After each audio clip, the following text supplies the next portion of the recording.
I'm certain I have been asking, and I see it not. And the more I ask, the more I don't see it. What's going on? Who's listening? I'm asking, where is it?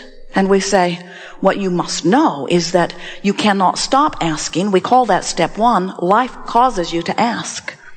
Even the one-celled amoeba in the ocean is asking because it has its own perspective, and from it, it is coming to new conclusions.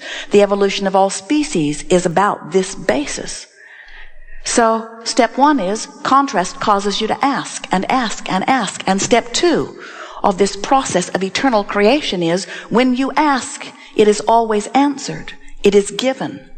But we want you to know that not only does Source answer what you are asking for, but Source then turns undivided attention to that which you have asked for, giving never attention to the dilemma that caused you to ask, or the problem that made you reach for the solution, or the question that makes you yearn for an answer.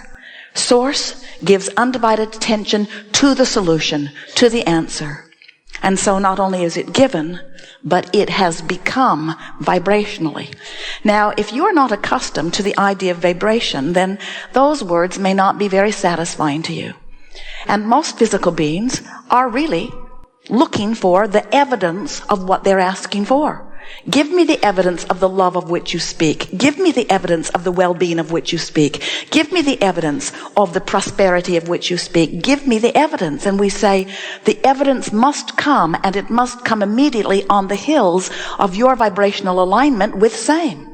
In other words, if life is causing you to ask for wellness because you are sick, but you are so aware of the sickness that you hold, as your physical body is uncomfortable and you turn your undivided attention to the discomfort, as you feel the fear, as you worry about it progressing, you hold yourself unwittingly in vibrational alignment with the opposite of that which you are asking.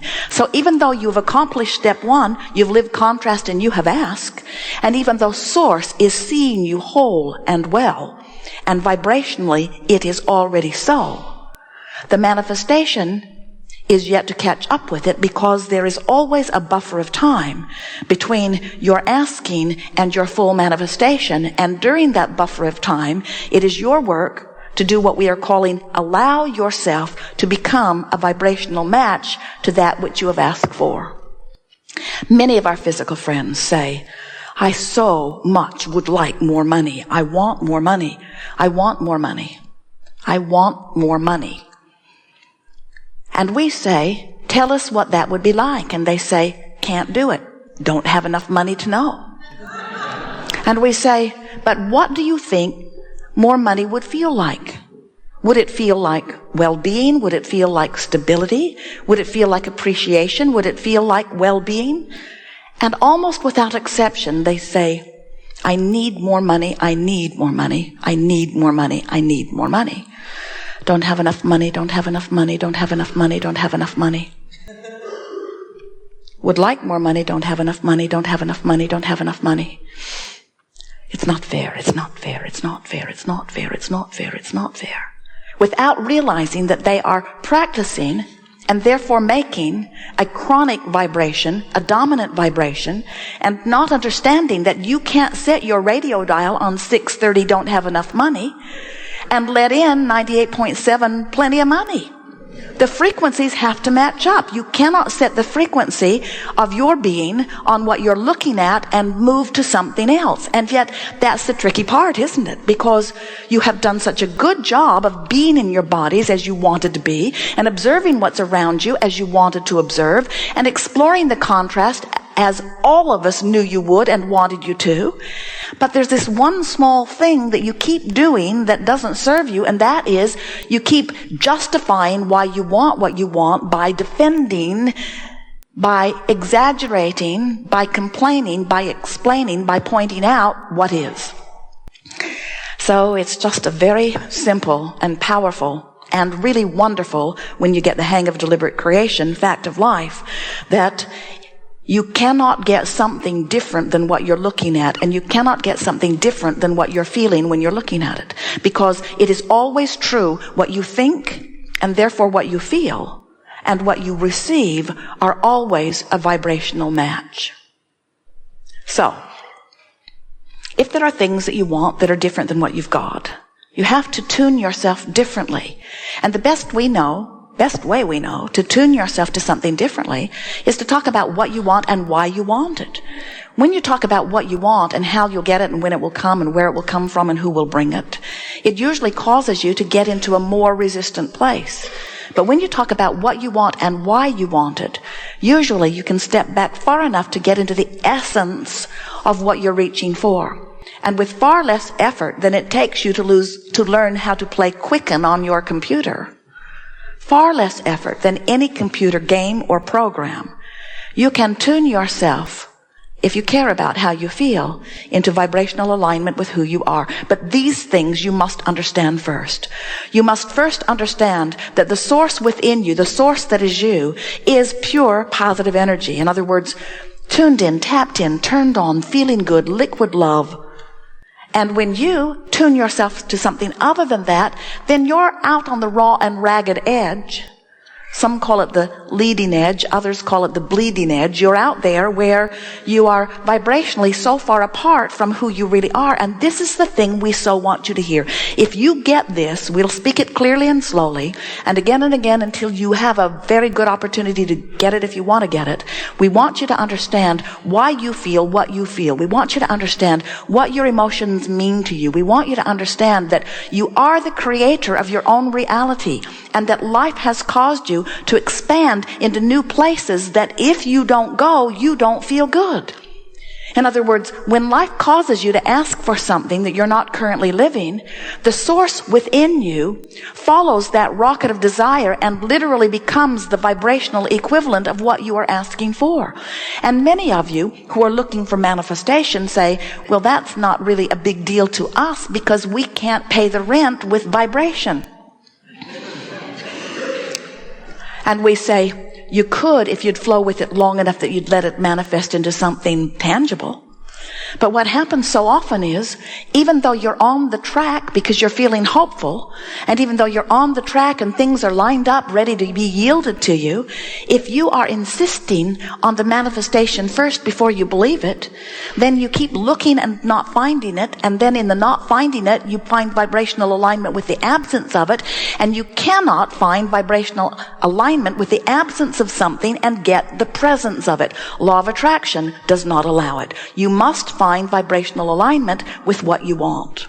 Now, many say, easier said than done, and we don't disagree with that. We know that when you've been beating the drum, you learned it from your mother, you observe it in your environment, you talk about it with each other. Your own life experience gives you the evidence. It's such an interesting thing. You say, I believe this because it is. And we say, it is because you believe it. And you say, no. It was before I even knew about it. And when I gave my attention to it, it was already there. And of course I believed it. I've been collecting the facts and the evidence of life for a long time. I've been a truth seeker, and I see the evidence. I see true things all around me. And we say, yes, you do. But what you are seeing as you are looking at all of these true things, you are seeing the evidence of the way someone flowed energy. Because whatever you give your attention to long enough becomes a reality. And so, if we were standing in your physical shoes, we would not be so interested in finding and quoting and stating and repeating the truth of things while we understand why you might want to, because there are so many things that are true that you don't want to live. And there are so many things that are true that you do want to live. And there are so many things that are true that you do not want to support and add power to. And there are so many things that are true that you do want to support and add power to. So if we were standing in your physical shoes, the criteria for that which we give our attention to would not be the truth of it. It would be the feeling of it. Because when you reach for the feeling of it, you will find which things you give your attention to that are absent of the source within you. And you will find which things you give your attention to that are full of the source within you. When you look at the face of a child and you feel that love flowing through you so much that you can barely keep yourself from sweeping the child up in your arms and absorbing them into your being, that means you are a vibrational match, a perfect vibrational match to the source within you. You are one and the same. There is no separation between you and you. You are up to speed with the fullness of who you are, and you are flooding the power of that source energy all over the environment in which you are focused. But if you are giving your attention to the truth of something, and it causes you to double over in discomfort as you want to close your eyes from it, as you feel the fear that washes through you, or the sorrow, or the sadness, or the anger, or the despair, or the depression, as you feel that negative emotion within you as you give your attention to it, that is your indicator that you, while you have the free will to give your attention to whatever you choose, it is right that it is that way. You have chosen something so separate from that which the source within you looks at that you have effected a temporary separation between you and you. Not to worry, though, because when you croak, that separation will cease. In other words, when you withdraw your attention from this time-space reality and you reemerge into non-physical, who you really are will be the dominance of your vibration, and you will again regain the fullness of who you are. We come forth because you've asked us to, and we don't think you should have to wait until you croak to really be who you are. We think that you should be able to be source energy and send a part of that energy into this body, and that in this body, in this personality, you should be able to sift and sort and know what you don't want and know what you do want, and that you should build as you are building a vibrational escrow. You are expanding as that source energy being, expanding all day, every day. And the source, who remains non-physically focused, rides your rocket of desire and holds to that vibration, never again turning attention to where you've been that made you want it, but only giving undivided attention to the expanded part of you. And when you find some reason, some excuse, some feeling that causes you to then turn and give your undivided attention to what you're asking for rather than the need that has caused you to ask, to look in the direction of the solution rather than beating the drum of the problem, to look for the idea of the answer or the cure rather than beating the drum of the illness or the problem or the question. When you start feeling your way, when you feel your way by caring about how you feel, and you begin to tune to the source within you, what happens is you become that source energy being here in this physical body, and then and only then do you even begin to be what you intended to be when you decided to come forth to begin with. Not one of you said, I'll go forth, pinch myself off from source, bang around. Not one of you said that. Not one of you said, I'll suffer, and it will be really hard. And then they'll make monuments about me. Not one of you said that. Not one of you. You did not say, I'll go forth and separate myself. You said, I'll go forth and life will cause me to expand. And when the expansion occurs, which is the idea, which is the desire, which is the basis of all the eternalness that we are. You know that contrast that you don't like? It's the stuff that puts the eternalness in eternity. That contrast that you often would like to do without, that's the stuff that causes the expansion. That's the stuff that makes us all continue to be. And the advantage that we have when you explore contrast is that we ride the rocket of expansion, and we explore vibrationally all of the options. And we hold attention to that object of attention, and as law of attraction begins to respond to that which you have given birth to, all things that benefit it, that are part of it, begin to come to it. You are just the last holdout. Because often, while you want it, and while you gave birth to it, and while it belongs to you, and while you are the creator of it, you don't find vibrational alignment with it. And when you don't, you feel the negative emotion. And so it is fair and accurate to say that every negative emotion you feel, without exception, is because life has caused you to become something that your current attention is not letting you fully become. In other words, you're not keeping up with you. And then, when you don't keep up with you, it's so easy to say, well, it's because of what that one's doing.